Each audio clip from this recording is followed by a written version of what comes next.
व्यशेम देवहितं यदायुः। ॐ स्वस्ति न इन्द्रो वृद्धश्रवाः स्वस्ति नः पूषा विश्ववेदाः स्वस्ति नस्तार्क्ष्यो अरिष्टनेमिः स्वस्ति नो बृहस्पतिर्दधातु। ॐ शान्ति शान्ति शान्तिः। प्रथम द्वितीय मुंडके प्रथम खंडः तदेतत् सत्यं यथा सुदीप्तात् पावकात् विस्फुलिंगाः सहस्रशः प्रभवन्ते स्वरूपाः तथाक्षरात् विविधा सौम्यभावा प्रजायन्ते तत्र चैवाप्यन्ति दिव्योऽयमूर्तः पुरुषस्य बाह्याभ्यन्तरो यजः अप्राणो यमनाः शुभ्रो झक्षरात् परतः परः एतस्माज्जायते प्राणो मनः सर्वेन्द्रियाणि च खं वायुर्ज्योतिरापः पृथिवी विश्वस्य धारिणी अग्निर्मूर्धा चक्षुषी चन्द्रसूर्यौ दिशश्रोत्रे वाग्विवृताश्च वेदाः वायुः प्राणो हृदयं विश्वमस्य पद्भ्यां पृथिवी येष सर्वभूतान्तरात्मा तस्मादग्निः समिदो यस्य सूर्यः सोमात् पर्जन्य ओषधयः पृथिव्याम् पुमान् रेतस्सिञ्चति योषितायाम् बह्वीः प्रजा सत्पुरुषात् सम्प्रसूताः तस्माद् यज्ञाः सर्वे क्रतवो दक्षिणाश्च संवत्सरश्च यजमानश्च लोकाः सोमो यत्र पवते यत्र सूर्यः तस्माच्च देवा बहुधा सम्प्रसूताः साध्या मनुष्याः पशवो वयांसि प्राणापानव्रीहियवौ तपश्च श्रद्धा सत्यं ब्रह्मचर्यं विधिश्च सप्त प्राणा प्रभवन्ति तस्मात् सप्तार्चिषः समिदः सप्त होमाः सप्त इमे लोका येषु चरन्ति प्राणा गुहाशया निहिताः सप्त सप्त अतः समुद्रा गिरयश्च सर्वेऽस्मात् स्यन्दन्ते सिन्धवः सर्वरूपाः अतश्च सर्वा ओषधयो रसश्च येनैष भूतैस्तिष्ठते ह्यन्तरात्मा पुरुष एवेदं विश्वं कर्म तपो ब्रह्म परामृतम् एतद्यो वेद निहितं गुहायां सो विद्या ग्रन्थिं विकिरतीह सौम्य इति मुण्डकोपनिषदि द्वितीयमुण्डके प्रथमखण्डः द्वितीयमुण्डके द्वितीयखण्डः आविस्सन्निहितं गुहाचरन्नाम महत् पदमत्र तत्समर्पितम् एजत्प्राणन्निमिषश्च यदेतज्जानत सदसद्वरेण्यं परं विज्ञानाद्यद्वरिष्ठं प्रजानाम् यदर्चिमद्यदणुभ्योऽणु च यस्मिल्लोका निहिता लोकिनश्च तदेतर तदेतरक्षरं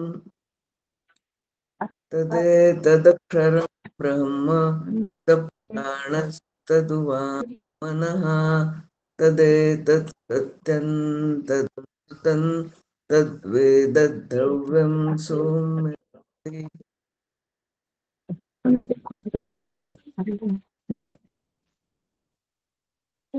धनुर्गृहीत्वोपनिषदं महास्त्रं शरञ्जुपासानिषितं सन्दयीत आयम्य तद्भावगतेन चेतसा लक्ष्यन्तदेवाक्षरं सौम्य विद्धि प्रणवो धनुष्यरो ह्यात्मा ब्रह्म तल्लक्ष्यमुच्यते अप्रमत्तेन वेद्धव्यं शरवत्तन्मयो भवेत् यस्मिन् द्यौः पृथिवी चान्तरिक्षं मनः सह प्राणैश्च सर्वैः तमेवैकं जानत आत्मानमन्या वाचो विमुञ्चतामृतस्यैष सेतुः अरा इव रत्नाभौ संहता यत्र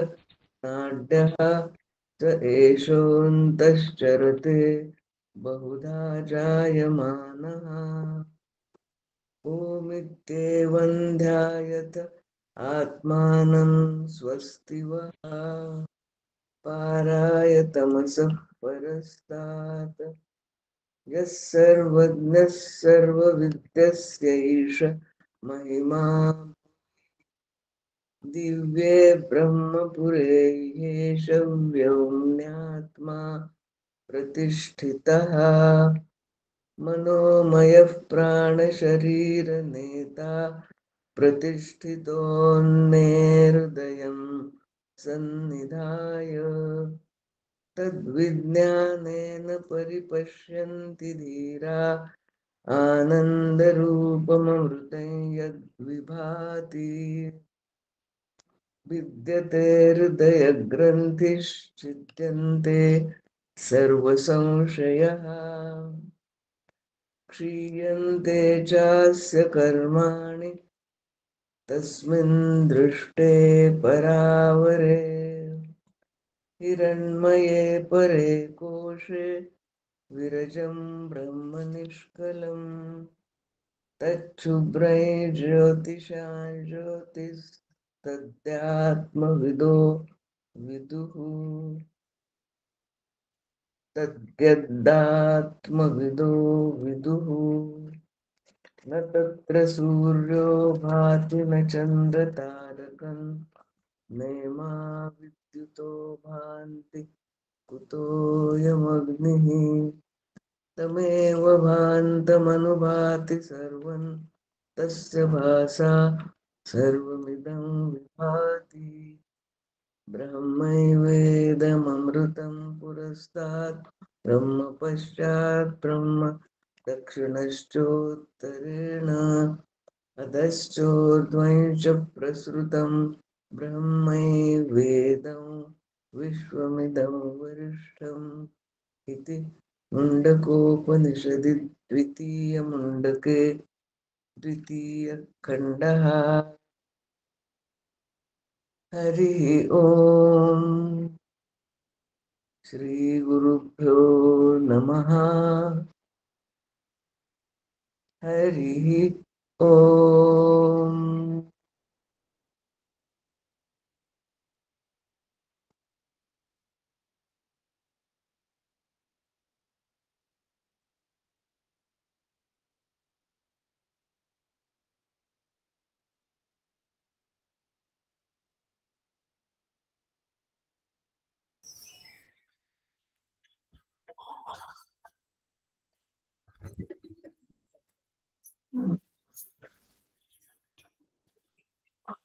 परमपूज्य श्री गुरु डॉक्टर काका आणि म्हणतात त्यांना साष्टांग प्रणिपात.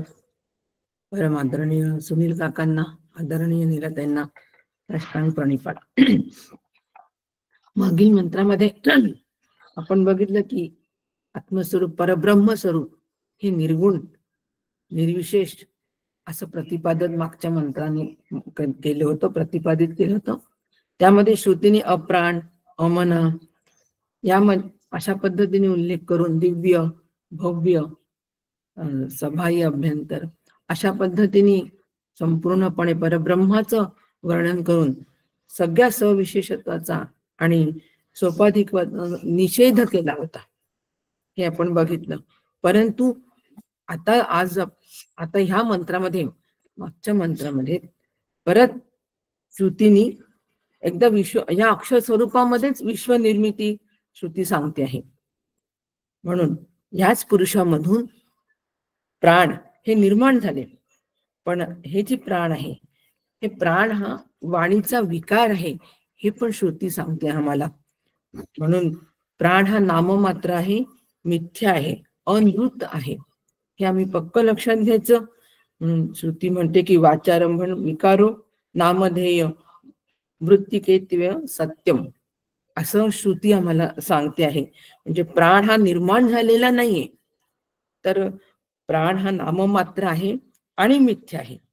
मग आता अशा पद्धतीचा हा जो मिथ्या प्राण आहे, या मिथ्या प्राणाने परमात्मा प्राणयुक्त कसा होऊ शकेल? निर्गुण प्राणाने निर्गुण परब्रह्माला सप्राणात्म येऊ शकत नाही. त्यासाठी श्रुती उदाहरण आम्हाला देते की जसं स्वप्नामध्ये एखाद्या पुरुषाला पुत्र प्राप्ती झाली म्हणून तो त्या पुत्राचे त्याचं पालकत्व घेतो का? नाही. स्वप्नामध्ये जसं पुत्र झाल्यानंतर त्याला पुत्र प्राप्तीचा आनंद हा फक्त स्वप्नापुरताच मर्यादित असतो, त्यावेळेला तो जागृतीमध्ये मात्र तो व्यक्ती अपुत्रच असतो. हे जसं आहे अगदी त्याप्रमाणे एतस्मात् जायते प्राण, म्हणजे मन सर्व इंद्रियांनीच, ह्याप्रमाणे मन, सर्व इंद्रिय, सर्व विषय या पुरुषामधून निर्माण होतात. त्या दृष्टांतावरून असं सांगितलेलं आहे. मग हे का सांगितलं आम्हाला की या पुरुषामधून हे सगळं निर्माण का होतात? तर त्याच्यासाठी श्रुती आम्हाला म्हणते की निर्गुण निर्विशेष चैतन्य स्वरूपामधून प्राण निर्माण झाला. हे जे विधान श्रुतीने आमच्यासाठी मांडलेलं आहे, हे आम्ही अविद्याग्रस्त असतो आणि अविद्याग्रस्त असल्यामुळे दृष्टी आमची अविद्याग्रस्त दृष्टी असते, आणि म्हणून आम्हाला श्रुती असं सांगते की आम्हाला समजलं पाहिजे की प्राणाची निर्मिती झालेली आहे आणि जे निर्मित आहे त्याचा लय होणार आहे. म्हणून त्या प्राणाच्या, मनाच्या, इंद्रियाच्या त्यांच्या प्रतिष्ठेमध्ये न राहता ते जिथून निर्माण झाले त्याच्या अनुसंधानामध्ये आम्हाला राहायचं आहे. आणि हे सांगण्यासाठी म्हणून श्रुतीने सांगितले की या निर्विशेष निर्गुण चैतन्यामधून हे प्राण निर्माण झालेले आहेत आणि म्हणून ते मिथ्या आहेत आणि ते अनृत आहे. पण तीच दृष्टी जर का आम्ही हळूहळू ज्ञानाची दृष्टी केली आणि ह्या कार्यावरून कारणाकडे, आणि कारणाकडून सुद्धा कार्य काय? मन, प्राण, इंद्रिय यांची निर्मिती हे कार्य. कारण काय? तर कारण अक्षर पुरुष, आणि अक्षर पुरुष हे कारण, आणि त्या अक्षर पुरुषाचंही अधिष्ठान जे परब्रह्म आहे, त्या परब्रह्माकडे, त्या अधिष्ठानाकडे जर आमची दृष्टी केली तर त्या दृष्टीमध्ये हे काहीही नाही. प्राण, मन, इंद्रिय हे त्या स्वरूपामध्ये तिथून निर्माण झालेले नाहीत, ते अप्राण आहे. आणि हे जे सांगितलंय की अप्राण अमन असं परब्रह्म स्वरूप आहे, ते मूळचं तसंच आहे. पण हे समजण्यासाठी आम्हाला अशी मांडणी श्रुती आमच्यासाठी केली आहे. म्हणून पंच विषयांचे आणि इंद्रियांचे हे व्यवहार कितीही घडले तरी ते मिथ्या आहेत, हे आम्हाला श्रुती समजावून सांगते आहे. वास्तविक ते सर्व अक्षर ब्रह्माचेच विकार आहे, परंतु मनादी सर्वच आधीच असद होती, ती नामरूपामुळे भासतात आणि स्वरूपामध्ये लीन झाल्यानंतर ती असतच असतात. म्हणून आकाश, 5 वायू, सर्व विश्वाला आधार असणारी पृथ्वी, जल, अग्नी यांचा तोच करता आहे आणि ते सर्व त्याचे विकार आहेत. फार महत्वाची श्रुती आहे. हे सर्व त्यांचे विकार आहे. आम्ही प्राणोपासना करतो, प्राणायाम करतो आणि प्राणच सर्वस्व मानतो. या इंद्रियांना, अंतःकरणालाच आम्ही सर्वस्व मानतो आणि म्हणून आम्हाला इथे आमची फसगत न होता त्याचं अधिष्ठान जे आहे त्या अधिष्ठान दृष्टी आमची तयार व्हावी म्हणून श्रुती आम्हाला हा मंत्र, श्रुती आम्हाला या मंत्रातून हेच सांगते की विराटाला प्राण जरी असला तरी तो पुरुषाचाच विकार आहे आणि विराट सुद्धा ब्रह्मांड रूप होऊन हिरण्य गर्भापासून निर्माण झालेला आहे. इतकं श्रुतीने आम्हाला स्पष्ट सांगून आता यानंतर श्रुती पुढील मंत्राकडे वाटचाल करत आहे. आपण सुनील काकांच्या अधिकारवाणीतून आपण पुढील मंत्र समजून घेऊ. रामकृष्ण हरी.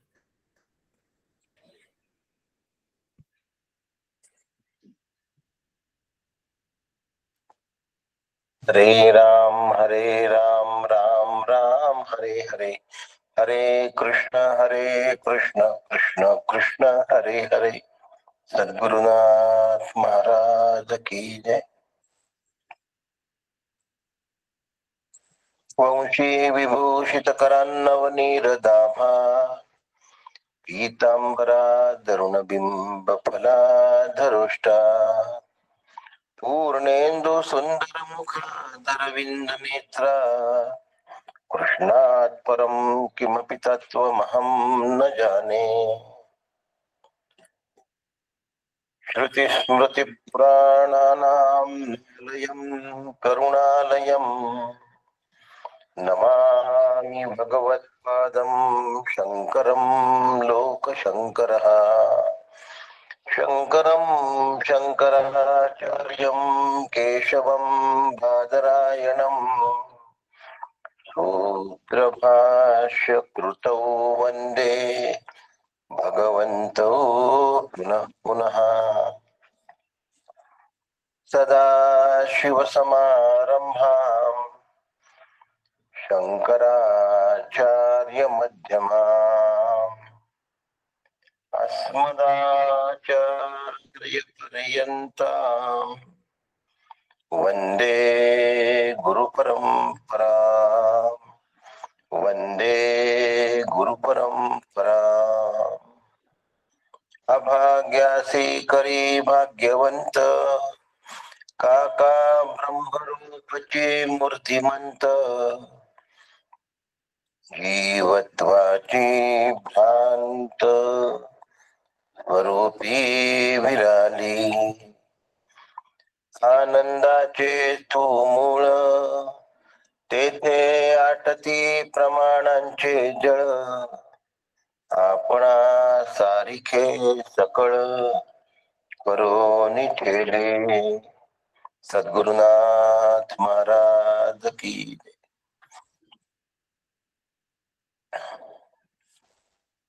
परमपूज्य सद्गुरु डॉक्टर काका यांना साष्टांग दंडवत करतो.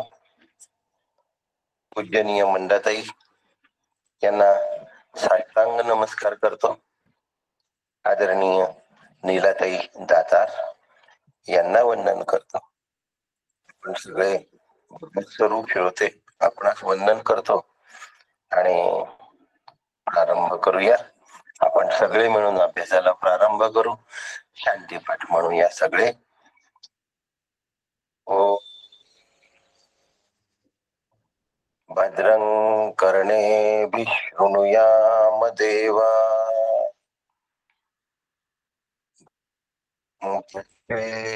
माक्षभिर्यजत्रा,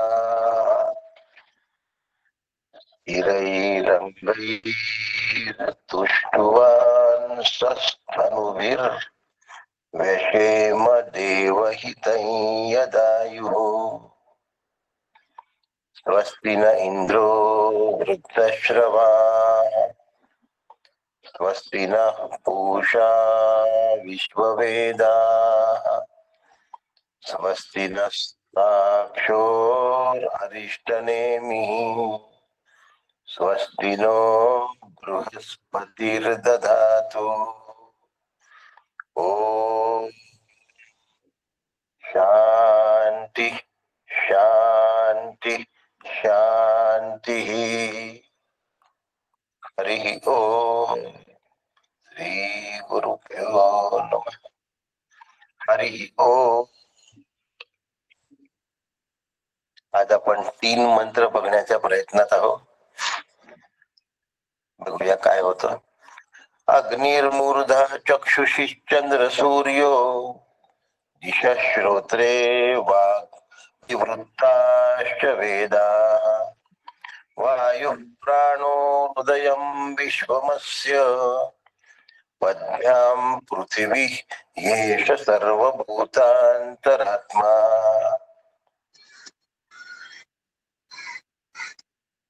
पाचवा नंबरचा मंत्र. तस्मादग्निः समिधो यस्य सूर्यः सोमात् पर्यन्यो ओषधयः पृथिव्याम् पुमान्तरेत सिञ्चति योषितायाम् बह्वी प्रजा पुरुषास्त्रं प्रसूताः. तस्मादृश्यः सामयजुषि शिक्षा यज्ञाश्च सर्वे क्रतवो दक्षिणाश्च संवत्सरश्च यजमानश्च लोकाः सोमो यत्र पवते यत्र सूर्यः. सद्गुरुनाथ महाराज की जय. अग्निर्मृधा चक्षुषी चंद्र सूर्यो दिशा श्रोत्रे वाग्विवृत्ताश्च वेदाः वायु प्राणो हृदयं विश्वमस्य पद्भ्यां पृथिवी येष सर्वभूतांतरात्मा.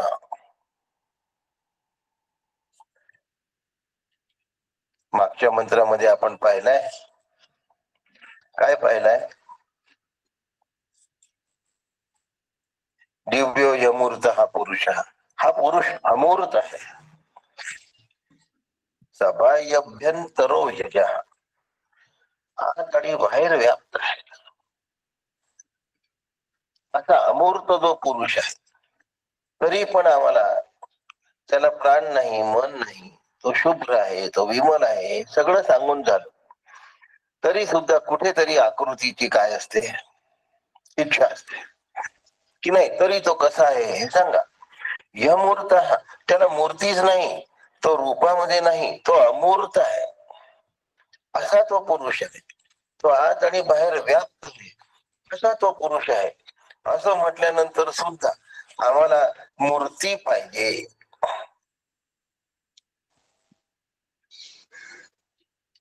मग आता कुठेतरी मूर्तीसारखं वर्णन उपनिषदाला करावं लागतं आणि आम्हाला ते ऐकावं लागतं.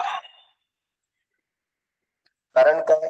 कारण आमच्या मनामध्ये मूर्ती असल्याशिवाय कुठलीच गोष्ट सिद्ध नाही होत.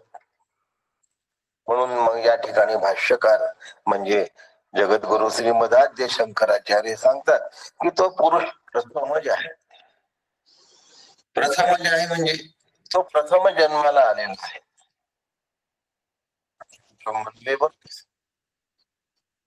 आपलं वर्णन झालेलं आहे. अक्षर पुरुष पुरुष स्थानापासून हिरण्य गर्भापासून निर्माण झाला. या पुरुषाला विराट पुरुष सुद्धा म्हणते. हिरण्य गर्भ प्रथम विराट स्वरूपामध्ये जन्माला. त्याचं वर्णन या ठिकाणी श्रुती करते. हा जो हिरण्य गर्भ आहे, हा जो विराट पुरुष आहे, त्याचं जे शिर आहे, त्याचं जे मस्तक आहे, मस्तकाला अग्नी असं म्हणतात. आता वर्णन सुरू झालं. त्या पुरुषाच्या मस्तकाला अग्नी असं म्हणतात. अग्नी हे त्याचं मस्तक आहे. अग्नी हेच त्याचं मस्तक आहे. आणि अग्नी म्हणजे जीवलोक किंवा स्वर्गलोक होय. बघा, यमूर्त हा पुरुष आहे. मी थोडं यासाठी सांगतोय की पुसदहून नवीन साधक जॉईन झाले आहेत. दोघही जण पती पत्नी आहेत आणि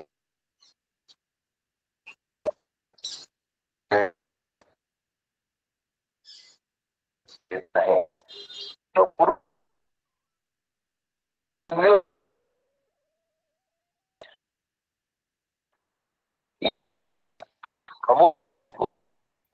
आवाज आवाज अडकत आहे कटून दादा. राहिला का? दिव्य अमूर्त पुरुष असते ना सुद्धा. आवाज तुटत आहे दादा. आवाज तुटतोय. मधून हो, मधून तुटतोय. तुटतोय. ठीक आहे, मी थोडा वेळ व्हिडिओ बंद करतो. दिव्य यमूर्त हा पुरुष हा पुरुष अमूर्त आहे आणि हा पुरुष दिव्य आहे. हा पुरुष आतही व्यापला आहे आणि बाहेरही व्यापला आहे. सफाई अभ्यंतरो यजा. हा पुरुष आतही व्यापला आहे आणि बाहेरही व्यापला आहे. मग आता या दिव्य पुरुषाला प्राणही नाही. यमन शुभ्रो यक्षरात परतः परा. हा निर्मल आहे, अविनाशी आहे, पण हा परमेश्वराहून पलीकडचा आहे. असा तो परमात्मा म्हणजे उत्तम पुरुष आहे. भगवद्गीतेत सांगताना क्षर, अक्षर आणि उत्तम असे 3 पुरुषांचे वर्णन केले आहे. अक्षर पुरुषापेक्षा हा श्रेष्ठ आहे म्हणून याला उत्तम पुरुष असं म्हटलंय. आता एवढं करून सुद्धा आम्हाला कुठेतरी वर्णन हवंच असतं. खरं म्हणजे हा वर्णनातीत आहे. थोडं नवीन लोकांना समजण्यासाठी सगळ्यांना घेऊन चालायचं आहे आपल्याला. आणि म्हणून पुसदच्या जोडप्याला घेऊन चढण्याकरता आपण थोडं आधीच स्पष्टीकरण केलं की हा पुरुष वर्णन करण्याच्या शब्दाच्या पलीकडचा. असं असताना सुद्धा काहीतरी आम्हाला वर्णन लागतं. म्हणून अग्नी त्याचं शिर आहे, अग्नी त्याचं मस्तक आहे. अग्नी म्हणजे काय हो? आता नाही ना तुटत आवाज? अग्नी ठीक म्हणजे आहे काय आता. हो? अग्नी म्हणजे स्वर्गलोक. या ठिकाणी अग्नी शब्दाचा अर्थ स्वर्गलोक असा आहे. आणि माणसाच्या शरीरामध्ये सर्वश्रेष्ठ अंग जर कोणतं असेल तर त्याला शिर असं म्हणतात, त्याला मस्तक असं म्हणतात.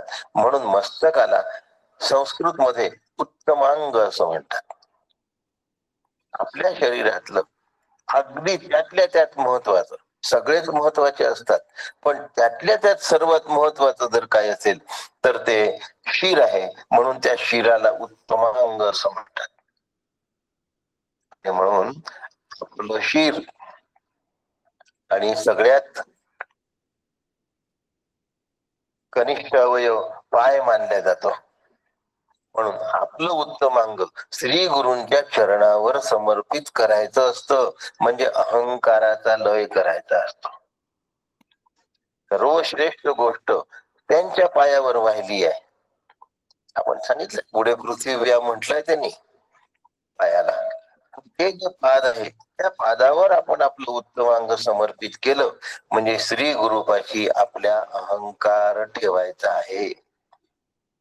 जसा जसा अहंकार आम्ही गुरूंपाशी समर्पित करू तस तस आमचं हे जे कार्य आहे हे यशस्वी व्हायला लागतं. परमार्थामध्ये सगळ्यात मोठी अडचण जर कोणती असेल अहंकार समर्पणाची आहे. माणूस सगळं करतो, पैसा देतो, सेवा करतो, पण मी केलं हा मी शिल्लक ठेवतो. ते हार देतात. गुरूंना गाड्या देणारे लोक आहेत. काय देणार नाही लोक हे सांगू शकत नाही, पण मी दिलं हा भाव देत नाही. आणि याला अहंकार असं म्हणतात. हा मस्तकात असतो. मस्तकातून तो सगळ्या शरीरामध्ये येतो.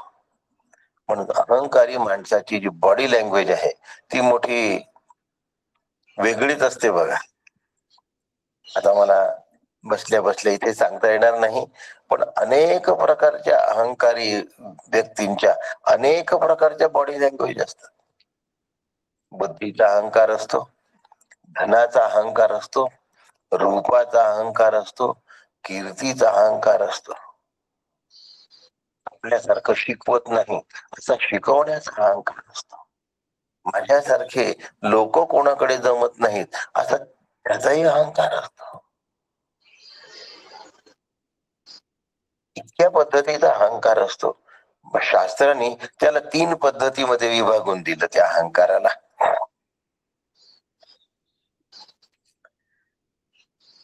माझे डोळे चांगले आहे, माझे दात एका लाईनीत आहेत, माझं सरळ नाक आहे,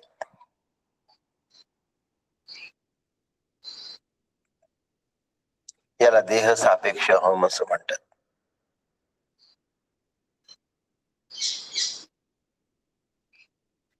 माझ्यासारखा विद्वान कोणी नाही, माझ्यासारखा शिकलेला कोणी नाही, याला बुद्धी सापेक्ष अहम असं म्हणतात. आणि तिसरा परिस्थिती सापेक्ष अहम.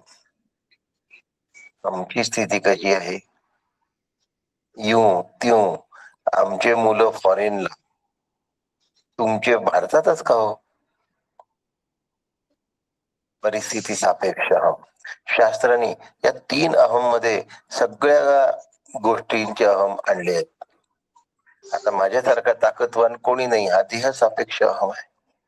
खैर, आपण पुढे चलू. हा अहंकार मस्तिष्कामध्ये भिनत असतो. भिनत शब्द छान आहे.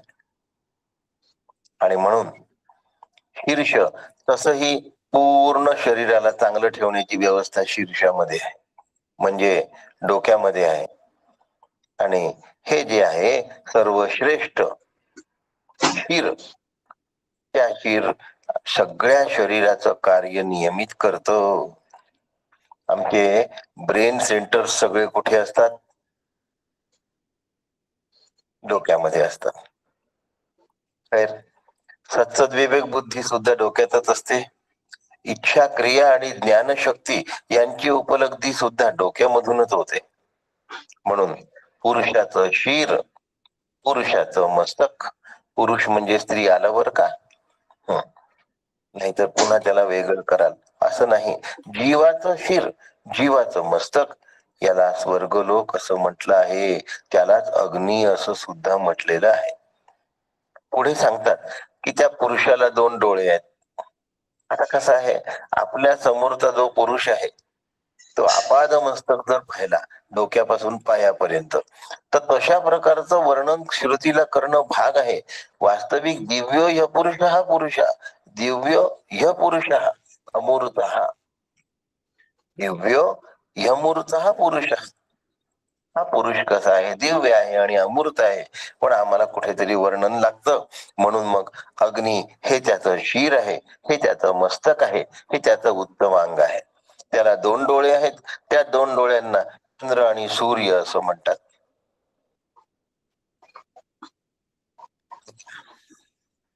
सर्व दिशा हे त्याचे कान आहेत.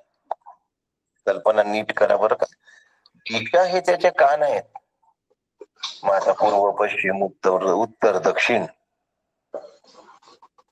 आग्नेय, नैऋत्य, वायव्य आणि ईशान्य, अशा 4 उपदिशा. पूर्व, पश्चिम, उत्तर, दक्षिण या मुख्य दिशा, आणि ऊर्ध्व आणि अध या 2, अशा प्रकारे 10 दिशा हे त्याचे कान आहेत. पुढे काय झालं, वेद हीच जणू त्याची वाणी आहे. काय आहे, वेद हीच जणू त्याची वाणी आहे.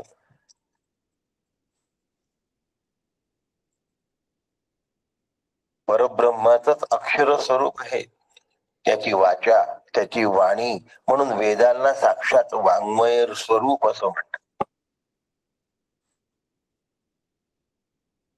धुळ्याला समर्थांचं मंदिर आहे. त्या मंदिरामध्ये समर्थांची मूर्ती महत्वाची नाही आहे, त्या मंदिरामध्ये समर्थाचं वाङ्मय महत्वाचं आहे, म्हणून त्याला वाग्देवता मंदिर असं नाव दिलं आहे.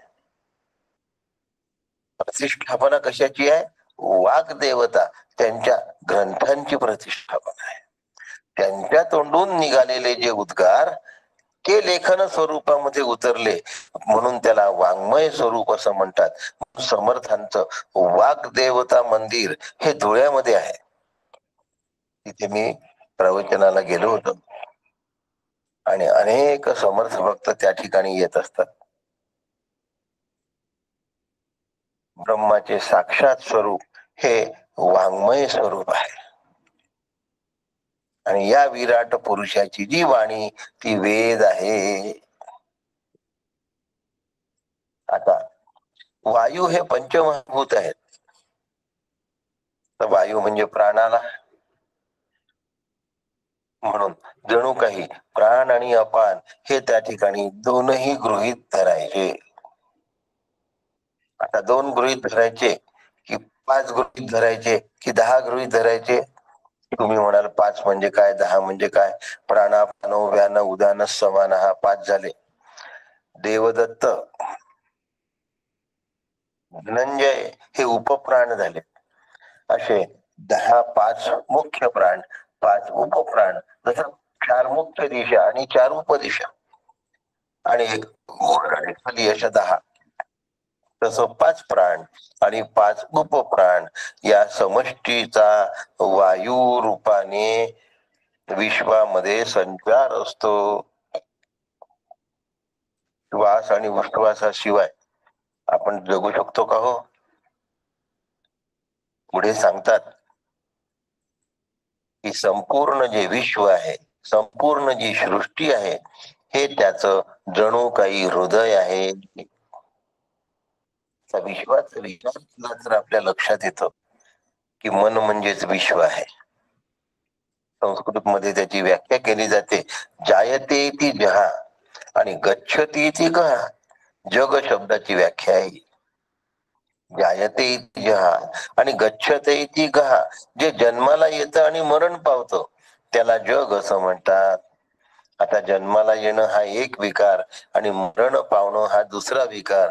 याच्यामध्ये अस्ति, जायते, वर्धते, विपक्षीयते, विपरिणमते आणि विनश्यती असे 6 गृहीत धरायचे.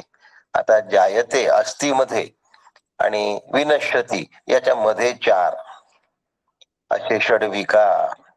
म्हणून हे जग सतत विकार युक्त आहे, सतत गतिमान आहे, चंचल आहे आणि स्थिर आहे. विश्व देश काल वस्तू परिच्छिन्न आहे. हे विश्व देश काल वस्तूमध्ये बांधता येत नाही, बांधता येतं, परिच्छिन्न आहे. आणि म्हणून इतकंच नव्हे तर या जगाला मनाचा एक विकार पण आहे. या सगळ्या विश्वाची सत्ता मनावर अवलंबून आहे. मनाचा अभाव असेल तर विश्वाची प्रतीती शक्य येते. गाढ झोपेमध्ये मन अस्तित्वात असतं का? नाही.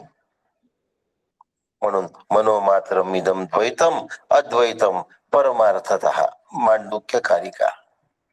द्वैत कसं आहे? कपोल कल्पित आहे, मन कल्पित आहे. पारमार्थिक स्वरूपाने अद्वैत आहे, पण मनामुळे हे सगळं द्वैत काय झालं? निर्माण झालं. सुषुप्ते प्रलय दर्शनात. परंतु या सगळ्या मनोविश्वाचा गाढ झोपेमध्ये लय झाला असतो. भडकलेल्या अग्नीमधून पुन्हा विस्फुल्लिंगे बाहेर पडतात, त्याप्रमाणे जाग झाल्यानंतर मन पुन्हा जाग होतो आणि मग विश्व दिसायला लागतं. आता दिसायला लागतं म्हणजे द्रष्टा दृश्य दर्शन आलं की नाही? आलं. कळायला लागलं म्हणजे ज्ञाता ज्ञेय ज्ञान आलं की नाही? आलं. मग हे माझं, हे तुझं, या सगळ्या व्यावहारिक गोष्टी आल्या की नाही? म्हणून अनुभवाला येणार दुःख दुःख मोहादी जे संसार आहे हे लयावस्थेला मनामुळे जातात. इंद्रियांचे व्यापार मनामुळे संपतात. म्हणून संपूर्ण विश्व म्हणजे विराट हेच त्या पुरुषाचं हृदय आहे. आलंय लक्षात आता? त्याच्या पायापासून पृथ्वी निर्माण झाली, मग उल्लेख केला होता मी. म्हणून स्वर्गलोक हे त्याचं मस्तक आहे आणि पृथ्वी हे त्याचं पाय आहे. असा विराट पुरुष, याचे पाय जमिनीवर आहे आणि मस्तक त्याचं स्वर्गामध्ये आहे. केवढा मोठा आहे तो विराट पुरुष? पाय जमिनीवर आहे आणि मस्तक त्याचं स्वर्गामध्ये आहे. इतका मोठा आहे.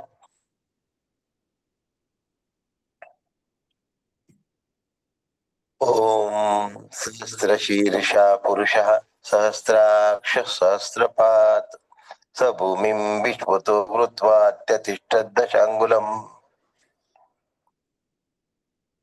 विराट पुरुषाचं वर्णन पुरुष सूक्तामध्ये झालेलं आहे.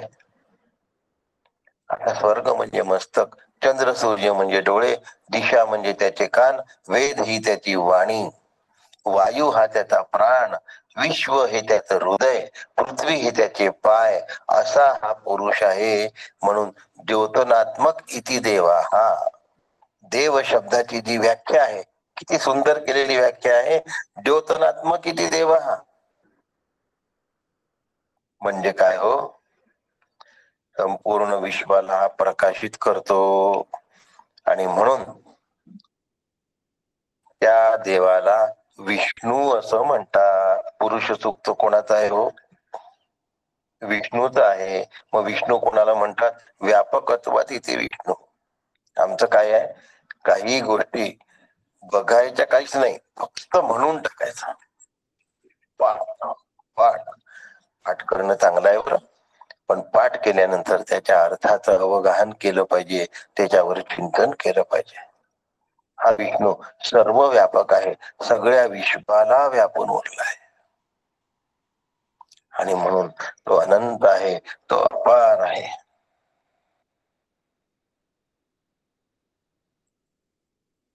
त्याची गिनती नाही होऊ शकत. भगवान गीतेमध्ये सांगतात, नांतोस्ती मम दिव्या नाम विभूती नाम च परंत.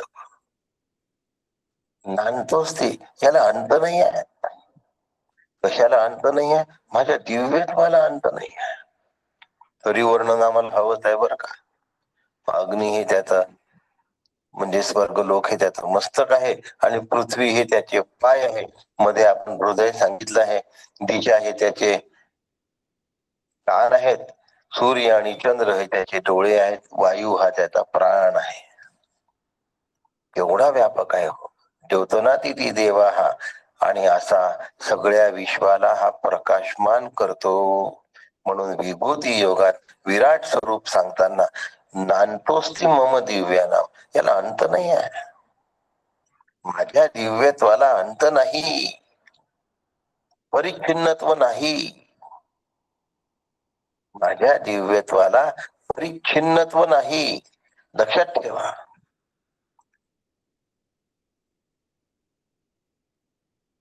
आणि म्हणून जगाला परिच्छिन्नत्व आहे, त्याला परिच्छिन्नत्व नाही. आणि म्हणून तो सर्वज्ञ, सर्व शक्तिमान, सर्वव्यापी, सर्वगत, सर्व नियामक असा आहे. त्याला प्रथम शरीरी असं म्हणतात. म्हणून प्रथमज हा असं म्हणतात. राष्ट्रपती हे आपल्या देशाचे प्रथम नागरिक आहेत. राष्ट्रपतीच्या आधी कोणी जन्माला आलेलं नाही का? आलाय. राष्ट्रपती मुर्मू, त्यांच्या पेक्षा वयाने मोठे असलेले लोक आहेत की भारतात, पण त्यांना पहिला मान असतो. इथे तसं नाही. इथे यांच्यापासून जग निर्माण झालंय, म्हणून हे प्रथमच आहे. म्हणून प्रथम शरीर हे आहे. कोणतं शरीर आहे? स्वर्ग लोकापासून पृथ्वीपर्यंतच. स्वर्गलोक हे मस्तक आहे, पृथ्वी हे पाय आहे. आणि अशा पद्धतीने समष्टीमध्ये हे व्याप्त आहेत. सर्व भूत मात्राच्या अंतर्यामी स्वरूपामध्ये सुद्धा आहेत. प्रत्येक रूपामध्ये सुद्धा सन्निविष्ट झालेले आहे. ही आहे आणि बाहेरही आहे. अंतर्बाह्य सबाह्य अभ्यंतरी. जे पिंडी आहे तेच ब्रह्मांडी आहे, जे आत आहे तेच बाहेर आहे. काय सुंदर वर्णन आहे. विचार करा. आपण थोडस बघूया. व्यष्टी स्थूल शरीराला विश्व असं म्हणतात. व्यष्टी सूक्ष्म शरीराभिमानी आत्म्याला तैजस असं म्हणतात. व्यष्टी स्थूल शरीराभिमानी आत्म्याला विश्व असं म्हणतात. व्यष्टी सूक्ष्म शरीराभिमानी आत्म्याला तैजस असं म्हणतात. आणि व्यष्टी कारण शरीर अभिमानी आत्म्याला प्राज्ञ असं म्हणतात. आता हा तर एवढा मोठा आहे. मग समष्टी स्थूल शरीराभिमानी आत्म्याला विराट असं म्हणतात. समष्टी सूक्ष्म शरीर आपण म्हणतो की नाही, विराट जाहीर सभा म्हणजे खूप विश्व, म्हणजे व्यष्टी स्थूल शरीराभिमानी आत्मे तिथे एकत्र झाले म्हणून त्याला विराट असं म्हटलं. एकटाच मी असतो तर मग विश्व त्या ठिकाणी आहे म्हणायचं. स्थूल शरीराभिमानी आत्म्याला व्यष्टी स्थूल शरीराभिमानी आत्म्याला विश्व असं म्हणतात. आता व्यष्टी स्थूल शरीराभिमानी आत्मे असंख्य निर्माण झाले तर त्याला मग समष्टी स्थूल शरीराभिमानी आत्मे असं म्हणतात. त्याला विराट असं म्हणतात. म्हणून विराट जाहीर सभा. मग समष्टी सूक्ष्म शरीराभिमानी आत्म्याला हिरण्यगर्भ असं म्हणतात. आणि समष्टी कारण शरीराभिमानी आत्म्याला मायावी असं म्हणतात. काही जण त्याला अव्याकृत असं सुद्धा म्हणतात.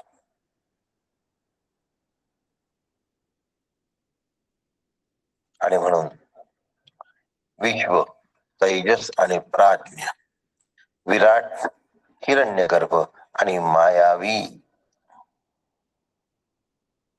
ही व्यष्टीची 3 आणि समष्टीची 3 शरीरे आहे.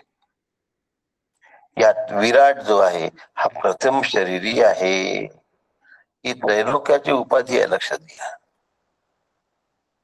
भगवंत विराट आहे, त्याचा थान पत्ता लागू नाही शकत. म्हणून ही समष्टीची उपाधी आहे. म्हणून त्रैलोक्य ही उपाधी आहे. आपण पुढे चलूया.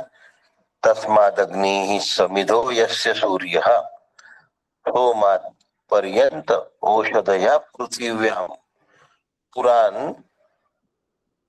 पुरांतरेतः सिंचती योषितायां वन्नीः प्रजाः पुरुषात् संप्रसूताः. त्याचं पुढचं वर्णन मंत्र क्रमांक 5. विश्वाच्या निर्मितीचा क्रम सांगते आहे. पुरुष सांगितला. आता विश्व निर्मिती कशी झाली हे सांगते आहे. असा जो विराट पुरुष हा भूत मात्रांमध्ये अंतर्यामी स्वरूपाने राहतो. म्हणून तो त्याचा कारण आहे. त्याच्यापासून सगळं जगत निर्माण झालेलं आहे. माता 5 प्रकारच्या अग्नीच्या साह्याने तो या विश्वाची निर्मिती करतो.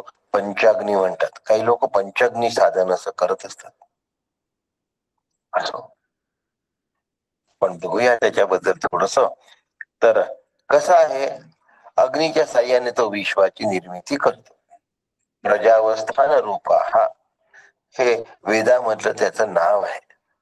तो पंचाग्नीच्या साह्याने पुरुषामधून संपूर्ण विश्व निर्माण करतो, पण क्रमाक्रमाने करतो. पहिले अग्नी, मग पर्जन्य, मग औषधी, मग पुरुष, मग रेतस. त्यापासून प्रजा निर्माण होते. प्रकर्षण जायन्ते इति प्रजा. जी प्रकर्षाने अनंत प्रकाराने अनंत संख्येने निर्माण होते तिला प्रजा असं म्हणतात. पश्चिमे पार्थ रूपाणी शतशोथ सहस्रशः नाना विधानी दिव्यानी नाना वर्णाकृतीनी च. माझे शेकडो वर्ण होते रे पार्था, शेकडो. असं असताना सुद्धा अव्याकृतीची दिव्य रूपी पहा.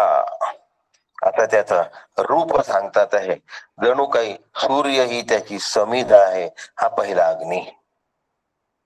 सूर्येण ही यु लोका समिध्यते. मंत्र लक्षात ठेवा बर का. अशा पद्धतीने सूर्याकडून द्युलोक म्हणजे सूर्यलोक प्रज्वलित केला जातो, प्रकाशमान केला जातो. सूर्य ही त्याची समिधा आहे, म्हणजे स्वर्ग लोकापासून सोम निर्माण झाला आणि म्हणून सोमयाग होतो. सोमयज्ञापासून पर्जन्याची निर्मिती होते. अन्नात भवती भूतानी पर्जन्यात अन्न संभवा, यज्ञात भवती पर्जन्यो, यज्ञ कर्म समुद्भव. यज्ञापासून पर्जन्याची निर्मिती होते. पर्जन्यापासून अनेक प्रकारच्या औषधीय वनस्पती, विहीयवादिक म्हणजे सर्व प्रकारचे, व्रीहीयवादिक म्हणजे सर्व प्रकारचे अन्नधान्य निर्माण होतो. मग अन्नापासून रेतस म्हणजे बीज तयार होतो आणि तेच रेतस भूतमात्रांचं उपादान कारण असत. म्हणून पुरुषाचं रेतस आणि स्त्री बीज संयुक्त होऊन प्रजा निर्माण होते. म्हणून पुष्कळ प्रजा निर्माण होते.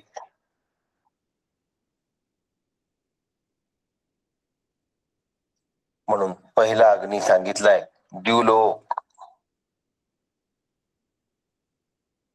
दुसरा अग्नी सांगितलाय पर्जन्य, तिसरा सांगितलाय पृथ्वी, चौथा सांगितलाय पुरुष आणि पाचवा सांगितलाय स्त्री. द्युलोक, पर्जन्य, पृथ्वी, पुरुष आणि स्त्री या 5 प्रकारच्या अग्नीपासून सर्व प्रजा निर्माण होते.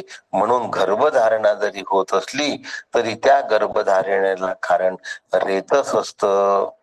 या रेतसला अन्न कारण असतं, अन्न खाल्ल्यामुळे रेतस होत. अन्नाला पर्जन्य कारण आहे, पर्जन्याला द्युलोक कारण आहे. म्हणून प्रजावस्थान विशेष रूप हा अग्नी, म्हणून त्यापासून प्रजा निर्माण होते.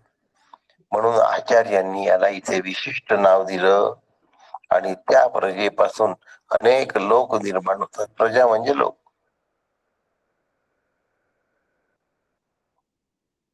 तस्मात् दृष्ट साम यजुषी दीक्षा यज्ञाश्च सर्वे क्रतवो दक्षिणाश्च संवत्सरश्च यजमानश्च लोकाः सोमो यत्र पवते यत्र सूर्याः. हा 6 नंबरचा मंत्र आता आपण या ठिकाणी बघणार आहोत. पुढची विश्वाची निर्मिती सांगून राहिली. मागील मंत्रामध्ये द्युलोक, सोम, पर्जन्य, पृथ्वी, औषधया, रेतः आणि प्रजा असा त्यांनी क्रम सांगितला होता. आणि या सगळ्यांचं कारण कर्म सांगितलं. यज्ञात भवती पर्जन्य, यज्ञ कर्म समुद्भवा. कर्मामधून यज्ञाची निर्मिती आहे, लक्षात ठेवा. म्हणून कर्म समुद्भवा हा शब्द आहे. कर्म हे यज्ञाला कारण आहे. आता कर्म करण्यासाठी कर्माची साधने काय आहेत आणि कर्त्याला काय काय करणं आवश्यक आहे एवढं पाहू आणि आपण थांबूया. म्हणजे आपले 3 मंत्र पूर्ण होतील. मग आता कर्म हेच सगळ्यांचं कारण आहे. कर्म केल्याशिवाय यज्ञ होत नाही. मग कर्माची साधने कोणती?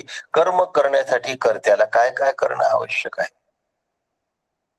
ज्या वेळेला वेदविहित कर्म केलं जातं, अनुष्ठान केलं जातं, त्यावेळी कर्त्याला अनेक घटकांची गरज असते आणि ते आवश्यक सुद्धा असतात.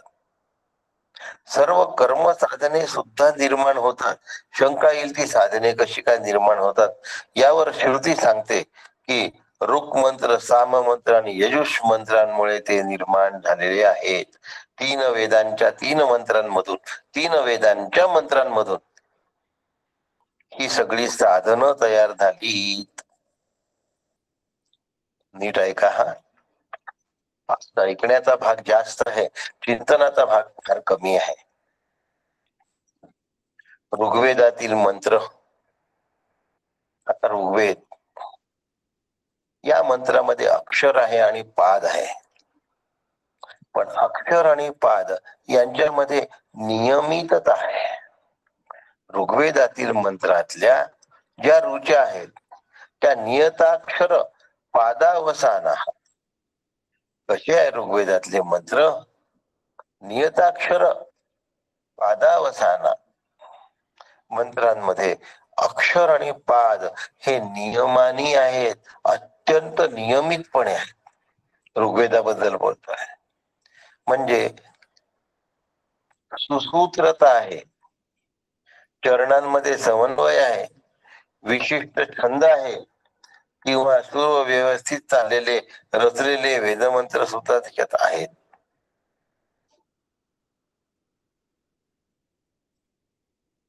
असा ऋग्वेद श्रेष्ठ तयार झालेला आहे. आणि गायत्री छंद विशिष्ट हा तो पण छंद त्याच्यामध्ये आहे. असं वैशिष्ट्याने युक्त असलेलं जे उपनिषद, जो वेद, त्या वेदाचं नाव ऋग्वेद असं आहे.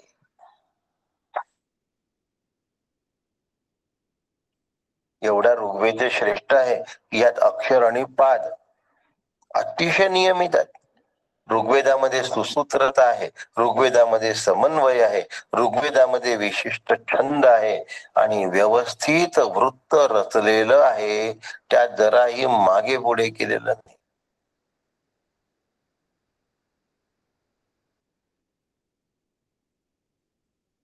पुढचा भाग घेऊया. सामवेद. सामवेदाचे जे मंत्र आहेत हे संपूर्ण गायन शास्त्रानुसार, संगीत शास्त्रानुसार अंतर्भूत झालेले आहे. सामवेदामध्ये सप्त स्वर आहेत आणि सप्त स्वर आहे म्हणजे आरोह आणि अवरोह याचं ज्ञान दिलं जातं. आरोह म्हणजे चढत्या क्रमाने असणारे स्वर आणि अवरोह म्हणजे उतरत्या क्रमाने असणारे स्वर. मी गाऊन दाखवणार नाही. का बरं? का बरं गाऊन नाही दाखवणार? मला गाता येत नाही म्हणून. आहेत आपल्या ऑनलाईन वर लक्ष्मी सारखी गायिका पण आहे, शास्त्रीय संगीत शिकलेली आहे. त्यांना तुम्ही बाकी गायनातले प्रश्न विचारू शकता. पण सप्त स्वर, आरोह आणि अवरोह. आरोह म्हणजे चढत्या क्रमाने आणि अवरोह म्हणजे उतरत्या क्रमाने, असे ते सप्त स्वर आहेत. हे याचं संपूर्ण ज्ञान सामवेदामध्ये दिलं आहे. म्हणून सामवेदातील मंत्रांना काही विशेषण दिली आहेत. त्यातलं एक विशेषण आहे पांचभक्तिक आणि दुसरं विशेषण आहे साप्तभक्तिक. पंचभक्तिक म्हणजे काय आणि साप्तभक्तिक म्हणजे काय याचा थोडासा उहापोह आपण या ठिकाणी करून पाहू. पंचभक्तिक म्हणजे जे मंत्र आहेत त्यांचे 5 घटकांचा त्याच्यात समावेश आहे. या 5 घटक टीकाकार स्पष्ट सांगतात. हिंकार, प्रस्ताव, उद्गीत, प्रतिहार आणि निधन असे गायन शास्त्रातले हे 5 काय आहेत? भक्तिक आहेत. त्याला पंचभक्तिक असं म्हणतात. हे शब्दांचे 5 अवयव आहेत असं म्हणा. शब्दांचे अवयव. आणि साप्तभक्तिक, साप्तभक्तिकामध्ये दुसरा प्रकार आहे ज्याच्यामध्ये 7 अवयव असतात. इथे 5 अवयव सांगितले होते, आता 7 हा दुसरा भाग आहे. त्यात हिंकार आहे, प्रस्ताव आहे, उद्गीत आहे, प्रतिहार आहे, क्षोभ आहे, उपद्रव आहे आणि निधन आहे. क्षोभ आणि उपद्रव हे 2 याच्यामध्ये ऍड झालेले आहेत. शाप्त भक्तिकामध्ये स्तोभ आणि उपद्रव हे ऍड झालेले आहेत. आता यांचा अर्थ हे गायकांनाच विचारायचे आहे. ही सगळे साम मंत्र वर सांगितले आहेत, हे गायनामध्ये अंतर्भूत आहेत. आता सामवेद झाला, आता यजुर्वेद. यजुर्वेदाचे मंत्र निर्माण झाले. यजुषीम अनिक्षयताक्षर पादावसानानी. यजुर्वेदातील मंत्रांची जी अक्षर आहेत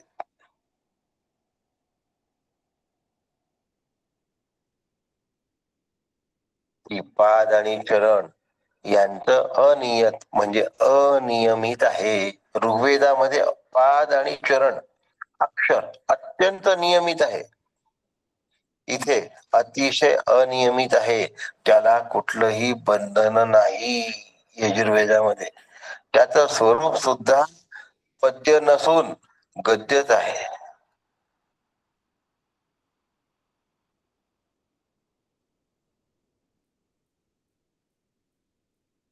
म्हणून वाक्य रूपाच्या मध्ये जी मंत्र असतात ते त्रिविध मंत्र निर्माण झालेले आहे. कळताय सगळ्यांना? पुढे सांगतात दीक्षा म्हणजे काय.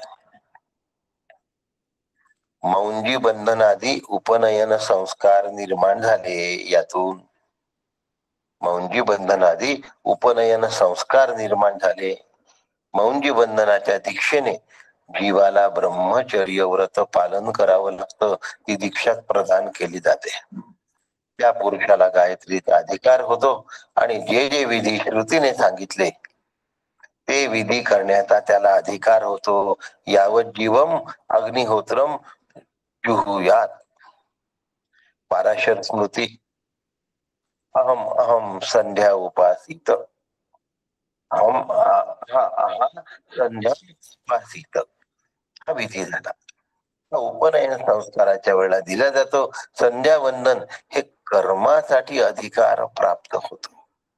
म्हणून कर्त्याच्या अधिकारत्वासाठी दीक्षा निर्माण केली आहे. म्हणजे दीक्षेतून अधिकार मिळाला पाहिजे. हा जो यज्ञ आहे या यज्ञाला अग्निहोत्र म्हणतात. याला वैश्वदेव असे अनेक नाव आहेत आणि अनेक प्रकारचे क्रतू म्हणजे युपादी यज्ञ सामुग्री सुद्धा निर्माण झाली. म्हणून यज्ञही झाला, यज्ञ करताही झाला, क्रतू म्हणजे यज्ञ सामुग्रीही झाली. एवढं सगळं झाल्यानंतरही त्याला दक्षिणा द्यावी लागते. बघा इथे उल्लेख आहे बरं का, मी मनात म्हणत नाहीये. यज्ञाश्च सर्वे क्रतवो दक्षिणाश्च. त्याला दक्षिणा सुद्धा द्यावी लागते. गोदान ही सगळ्यात मोठी दक्षिणा मानली गेलेली आहे. ज्ञानदान ही त्याही पेक्षा श्रेष्ठ दक्षिणा मानली गेली आहे. आणि म्हणून सर्वस्वाचं अर्पण करणं ही सर्वश्रेष्ठ दक्षिणा आहे. गोदानाला पवित्र दक्षिणा मानलं जातं, ज्ञानदानाला श्रेष्ठ दक्षिणा मानलं जातं. आणि सर्वस्वाचं दान म्हणजे तुमच्या जवळ जर 100 रुपये असतील, यावर एकही पैसा नाही, 100च्या 100ही देऊन दिले, आता तुमच्याजवळ खाण्यापासूनचा प्रश्न निर्माण झाला. सर्वश्रेष्ठ दान असतं. म्हणून लाखापेक्षा किती मोठं दान माणूस करू शकतो. अभ्युदय आणि निश्रेयस. अभ्युदयाला वेदांतामध्ये अडथळा नाही. तुम्ही किती कमावलं पाहिजे असा भाग नाही, फक्त सन्मार्गाने कमावला पाहिजे हा दंडक आहे. धर्माधिष्ठित असलं पाहिजे तुमचं कर्म हा दंडक आहे. किती मिळवावं हा दंडक नाही. कर्माच्या महत्वाच्या अंगाला संवत्सर म्हणतात, त्याला तो वर्ष असं म्हणतात, त्यालाच काल असं म्हणतात. म्हणून आपण काल निर्णय नावाचं कॅलेंडर देतो. त्याच्यामध्ये मग शुभ काल, वेळ, मुहूर्त आता कॅलेंडरचा उल्लेख का बरं केला? पंचांग आजकाल समजेनासं झालं हो लोकांना. म्हणजे कालाची, मुहूर्ताची अत्यंत बारकाईची जी माहिती आहे ही पंचांगामध्ये दिलेली असते. पण पंचांगातील कालगणना आजकाल वाचता सुद्धा येत नाही. कोणती तिथी कुठपर्यंत आहे, नंतर कोणती तिथी लागते हे सुद्धा समजत नाही. म्हणून वैदिक कर्मांसाठी काळ हे एक महत्वाचं कर्मांग आहे. विशिष्ट काळामध्ये विशिष्ट कर्म विहित सांगितले आहेत. काही कर्मे निषिद्ध मानले आहेत. संध्या उपासित, संध्या ही प्रातःकाळी सूर्योदयाच्या वेळीच केली पाहिजे. शास्त्र आहे, संकेत आहे. दुसरी संध्या माध्यान्ह काळी केली पाहिजे आणि तिसरी सायंकाळी केली पाहिजे. म्हणून प्रत्येक कर्माच्या वेळ आहेत. म्हणून वेळा आहेत आणि त्यावेळी दुसऱ्या वेळी ते करू नये असं पण आहे. म्हणून मग त्याला शुभ काल म्हणतात आणि त्याला अशुभ काल म्हणतात. ज्या वेळा आहेत त्याला शुभ काल म्हणतात, ज्या वेळा नाहीत त्याला अशुभ काल म्हणतात. रामकृष्ण हरी. आता यजमान जर यज्ञ करता झाला तर मग त्याच्यासाठी ऊर्ध्वगती आणि अधोगती आहे, ऊर्ध्वलोक आणि अधोलोक आहे. रामकृष्ण हरी. एका गायीपासून सर्वस्वापर्यंतचे दान असं दे म्हटलेलं आहे, ते कसं काय? एका गायीपासून सर्वस्वापर्यंतचे दान. गाय ही पवित्र मानल्या गेली आहे ना. आणि गायीपासून नंतर सर्वस्वापर्यंत. हो, मग ती हे खाते, धान्य खाते आणि तिचं दूध आपल्याला पोषणासाठी असतं. त्यापासून मग मनुष्य वर्धन होतो शरीर आणि मग दष्टपुष्ट होऊन प्रजा निर्माण होते. अशा दृष्टीने सर्वस्व म्हटलं आहे. तिच्यामध्ये एवढ्या देवता वास करतात, त्यामुळे गोदुग्ध हे सर्वात पवित्र मानलं गेलेलं आहे अन्नामध्ये. लक्षात डॉक्टर साहेब? आलं लक्षात, आलं. सर्वस्वापर्यंत ते समजलं नव्हतं मला. हो हो. आणि या ठिकाणी आता पुढे तो म्हणतो यजमान यज्ञ करता आहे, मग त्याला ऊर्ध्वगती पण मिळू शकते, अधोगती पण मिळू शकते. कशा प्रकारचा यज्ञ करतो त्याच्यावर अवलंबून आहे. आपण कठोपनिषद पाहिलाय, भाकड गायी दिल्या होत्या. गोदान श्रेष्ठ मानलं, पण कशा गायी दिल्या? ज्या गायी अन्नाला म्हणजे चाऱ्याला तोंड लावत नव्हत्या, पाणी मुश्किलीने पित होत्या, अंगावरचे सगळे हाड दिसत होते आणि पुढा त्या व्याण्याची शक्यता नव्हती, म्हणजे त्यांना पिल्ल होण्याची शक्यता नव्हती. जसं खटे बैल म्हणतात तशा शक्तीहीन गायी, की त्यांना आता पुन्हा संतती होणार नाही, ज्या काही खाऊ शकत नाही, ज्या पाणी पिणं सुद्धा मुश्किलीने, ज्यांना उठणं बसणं ज्यांना कठीण होतं, अशा गायी कोणी दिल्या? नचिकेताच्या वडिलांनी. आणि ते त्याला बघवलं नाही, म्हणून अधोलोकाची प्राप्ती होते. म्हणून मग नचिकेत यमदेवाकडे गेला. असो आपलं कठोपनिषद झालेलं आहे. हे 5वं उपनिषद आहे आपलं. सोमलोक नावाचा पण एक लोक आहे, त्याच्यामध्ये चंद्र पवित्र पावन करतो. सूर्यलोक नावाचा पण एक लोक आहे. आणि म्हणून मग सूर्यलोक म्हटलं की मग दक्षिणायन, उत्तरायण हे सगळे मार्ग प्राप्त होतात. आणि दक्षिणायन मार्ग आणि उत्तरायण मार्ग अशा 2 प्रकारच्या मार्गाने पुढचे विद्वान लोक प्रवास करतात. विद्वान आणि अविद्वान, जाणते आणि अजाणते लोक प्रवास करतात. त्यामुळे यथा कर्म तथा श्रुतम कठोपनिषद म्हणतं, जशा प्रकारचे तुम्ही कर्म कराल त्या प्रकारचं विशिष्ट फळ तुम्हाला मिळणार आहे त्या कर्मात. म्हणून एका कर्मातून अनेक प्रकारचं फळ मिळू शकतं. त्या कर्माच्या मागे तुमची मनोभूमिका कशी आहे, कर्तृत्वपणाची, याच्यावर अनेक प्रकारचे फळ मिळतात. एकाच पेपरचा अनेक प्रकारचे मार्क्स मिळतात की नाही हो?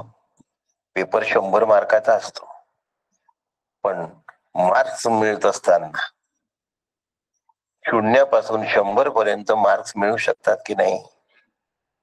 आणि म्हणून अनेक प्रकारची फळं एकाच कर्मांमधून मिळू शकतात. उत्कृष्ट फळही मिळू शकतं, निकृष्ट फळही मिळू शकतं. अनेक प्रकारच्या योनी प्राप्त होतात आणि लोकांचं अधिकारत्व. विद्वान लोक उपासनेकडे जातात आणि अविद्वान लोक कर्मठतेकडे जातात. विद्वान उपासक हे उत्तरायण मार्गाने जातात आणि कर्मठ लोक दक्षिणायन मार्गाने जातात. म्हणून उपासकांना सूर्यलोक प्राप्त होतो आणि कर्मठ लोकांना चंद्रलोक प्राप्त होतो. हे सर्व लोक त्या पुरुषांपासून उत्पन्न झाले आहे. अशा पद्धतीने ऋग, यजु, साम मंत्र, मौंजी बंधनादी असणाऱ्या दीक्षा, अग्निहोत्रादी यज्ञ, क्रतु, दक्षिणा, काळ, यजमान, सूर्यचंद्रादी लोक अशा प्रकारे कर्म साधने आणि कर्म फळे प्रतिपादन करतात. ही सर्व कर्मे पुरुषांमधून निर्माण झाली. श्रुती आणखीन पुढे सांगते आणि ते जे सांगणं आहे, या पुरुषामधून कर्मासाठी अंगभूत असणाऱ्या सगळ्या देवता कशा निर्माण झाल्या हे आपण उद्या सकाळी बघणार आहोत. आज आपण 6व्या मंत्र पूर्ण केलेला आहे. 4, 5 आणि 6 3 मंत्रांचा उल्लेख मी केला होता सुरुवातीला. असे आपले 6 मंत्र या ठिकाणी, 6 पर्यंतचे मंत्र आपले या ठिकाणी झाले. प्रथम खंड, प्रथम मुंडक, द्वितीय खंडातले 6 मंत्र आपले या ठिकाणी झाले. 7व्या पासून आपण उद्या सकाळी घेऊ. आपली वेळ झालेली आहे. बरोबर 3 मंत्र आपले पूर्ण झालेत. आपणा सगळ्यांना वंदन करतो आणि या ठिकाणी थांबतो. नवीन सर्व साधकांचंही कौतुक करतो आणि आपण मनापासून अभ्यास करावा. ज्याला कोणाला काय अडचणी असतील आम्हाला केव्हा पण फोन करा. आम्हाला दोघांना पण, मला किंवा हिला, आपल्या प्रश्नांची उत्तर आम्हाला देता आली तर आम्ही नक्की देण्याचा प्रयत्न करू, नाहीतर अभ्यास करून देऊ. पण आपण उत्तर नक्की देऊ. आम्हाला अभ्यास करूनही नाही सुचली तर आमच्या सद्गुरूंना विचारू, पण आपल्या प्रश्नाचं उत्तर देऊ. आपल्या सगळ्यांना पुनश्च वंदन. उद्या सकाळी आपण पुन्हा वेळेवर शांती मंत्रापासून जॉईन व्हा, म्हणजे आपल्या आतमध्ये ते झिरपतं. नीलाताई दातार जेव्हा पठण करतात त्या पठणापासून जॉईन झालं